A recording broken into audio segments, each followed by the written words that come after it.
Good morning. So try this if you are struggling to lose weight. So yesterday I shared a video which was about a minute and a half long of a conversation that we often hear and you can probably relate to. If you haven't watched it, just scroll down on this page. If you are listening on podcast, go to the Fruci Fit website, Fruci Fit Facebook page or Instagram, and you'll be able to see it. But basically what we're really talking about, hey Joss, is the licks, the bites, the tastes, and our interpretation of the word healthy. And I spoke about this in the Q&A the other day about what is normal eating. What does healthy eating actually look like? Hey Julia, and I want you to actually, if you're here now, actually comment below. What does normal eating mean to you? Because some people say, I just want to eat normally again. And some people will say, I actually want to know. Comment below. Hey, Sally, what do you see as normal eating? Some people will see it as having 3 meals a day and no snacks. Some people will see it as like a hunter-gatherer, which is actually someone who gorges on food, right? Technically. Gorges and fasts. Feast, famine. Binge, restrict, technically. And that begs the question to, hey, Michelle, is that actually normal?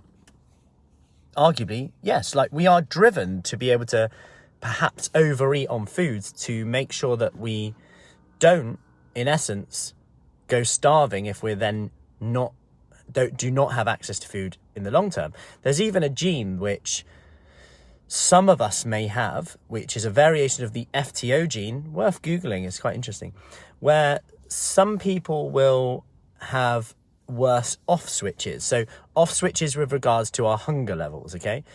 But just being aware of this can be really empowering, because there are things that we can do that obviously help with this, help with our hunger, help with our mindset around this. So, there's all the things we talk about a lot: protein, sleep, lots of vegetables, lots of fiber. These things don't change. And this is why this information is great, but it still doesn't change the advice. It's still the same advice. But being aware of this can help us, because one, there's nothing wrong with you if you have cravings. Nothing wrong with you. And you've got to know that. When you think, why am I craving it? Why? I just can't stop craving it. You can crave something. That's absolutely fine. That might be physiological. It also might be psychological. It might be habitual. Hey, June. So when it's habitual, we've got to think of, that means we're craving it because perhaps we're practicing it a lot. Habits come from our practices. So you've got to think, if we keep practicing eating that food when we crave it, our body will do it more and more. And it might be that that's because we're acting based on how we feel rather than acting based on how we want to feel. This is a key difference here, because how you feel now is exactly based essentially on what you've been doing over the last week, few months, year even.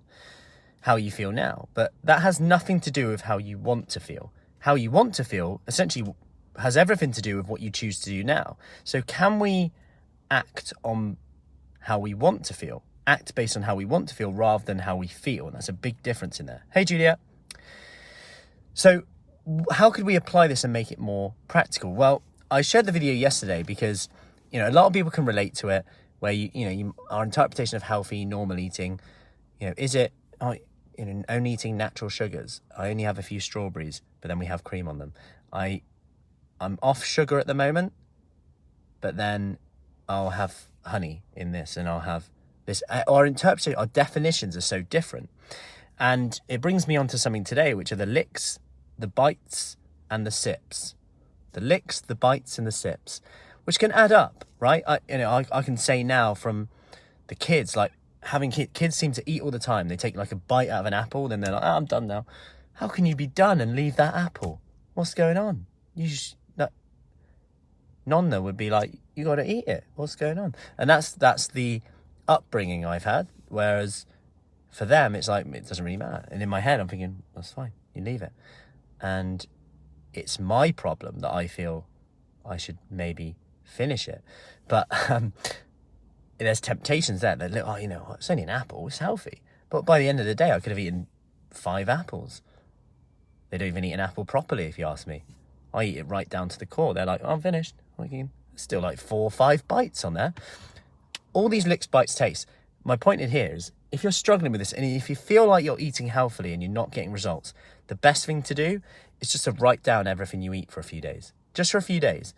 to get a bit of factual information and go, yeah, that's where I'm going wrong or right. What could I do instead? Now, what's one thing that if I did would make everything else perhaps easier or unnecessary? Do I need to increase the protein a little bit more? Do I need to get my water intake up a little bit? Is it the weekends? On the weekends, I just think, sod it, it's the weekend. I might, I got that meal out. I might as well just have a bit of that, have a bit of that. And these things really do add up. And it's always the small things, the small changes that make those big differences. The finishing this, finishing that, little bowl there, little bite there, when we're cooking, etc. If we have to write all that down, will that make a big difference? So that's just one little thing you can apply straight away today. And don't forget to factor in acting based on how you want to feel rather than how you feel. Use that as a bit of a tool today. Whenever you're thinking, should I have that? Just have that. Am I acting based on how I feel right now? Tired, bit, this. Or how I want to feel? More energy, stronger, fitter, in control of my food again. Because every little action is a vote for the person that you want to become. Every little action is a vote for the person that you want to become. So, I hope that helps. Anyway, if you do want more information on that, comment below with food freedom. That is our next program coming out. And if you do want to kind of see the types of things that I'm going to be talking about, just comment with food freedom below and I'll send you a video that kind of goes through a few of the topics that we're going to be discussing. So that's food freedom below. And I'll just send you a video on some of the topics that we're going to go into detail on the program. So have an awesome day and I will see you soon. Take care.